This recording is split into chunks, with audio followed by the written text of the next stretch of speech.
ఏటా మాఘమాసం శుక్లపక్షంలో వచ్చే సప్తమి తిథిని రథసప్తమిగా పిలుస్తారు. దీన్నే సూర్య జయంతి, అచల విధాన సప్తమి అని పేర్లతో పిలుస్తారు. అయితే ఈ సంవత్సరం జనవరి 25వ తేదీ ఆదివారంతో కలిసి రథసప్తమి వచ్చింది. సూర్యుడికి ఇష్టమైన ఆదివారం రోజున సప్తమి తిథి వచ్చింది కాబట్టి ఈ సంవత్సరం రథసప్తమికి మరింత ప్రాముఖ్యత ఉంది. రథసప్తమి నాడు చేసే ప్రత్యేక స్నానం ఎంతో విశిష్టత కలిగింది. దీనివల్ల 7 జన్మల పాపాలు, దోషాలు, దరిద్రాలు తొలగిపోతాయి. రథసప్తమి రోజు అందరూ తలంటు స్నానాలు చేయాలని చెప్తుంటే స్నానం చేసి 7 జిల్లేడాకులు 7 రేగుపళ్ళను శిరస్సు మీద వేసుకొని స్నానం చేయాలి. 7 జిల్లేడాకులు లేకపోతే చిక్కుడాకులు 7 రావి ఆకులైనా తీసుకోవచ్చని చెప్తున్నారు. ఇలా చేయడం వల్ల పాపాలు, జన్మజన్మల్లో చేసినటువంటి పాపాలు, జన్మాంతరాలు చేసిన పాపాలు, తెలిసి తెలియక చేసినటువంటి పాపాలు, మనస్సుతో చేసిన, మాటతో చేసిన, శరీరంతో చేసినటువంటి పాపాలను పోగొట్టుకునే శక్తి రథసప్తమి స్నానానికి ఉందని చెప్తున్నారు. అయితే ఈరోజు ఏ పరిహారాలు చేయాలో తెలుసుకుందాము. తెల్లవారుజాము నిద్రలేచి ఇల్లు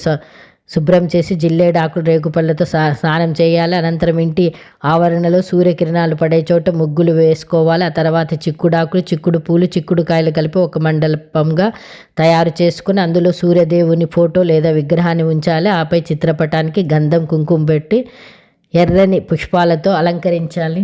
అనంతరము ఆవు పాలతో తయారు చేసిన పదార్థాన్ని నైవేద్యంగా పెట్టి సూర్య భగవాన్ని పూజించాలి. చిక్కుడుకాయల రథం చేయలేని వారు కొబ్బరి పుల్లల సహాయంతో చిన్న రథాన్ని తయారు చేసి పూజ చేసి ఆవు నెయ్యితో దీపం వెలిగించి ప్రసాదం పెట్టాలి. పూజా కార్యక్రమాలు ముగిన తర్వాత కుటుంబ సభ్యులు ఆ ప్రసాదాన్ని స్వీకరించాలి. సూర్యకిరణాలు పడే చోటు లేకపోతే మీ పూజ గదిలోన తమలపాకు తీసుకొని తడి గంధంతో గుండ్రంగా ఒక రూపు గీసి దానిని సూర్య భగవానుడిగా భావించి పూజ చేసినా సరిపోతుంది.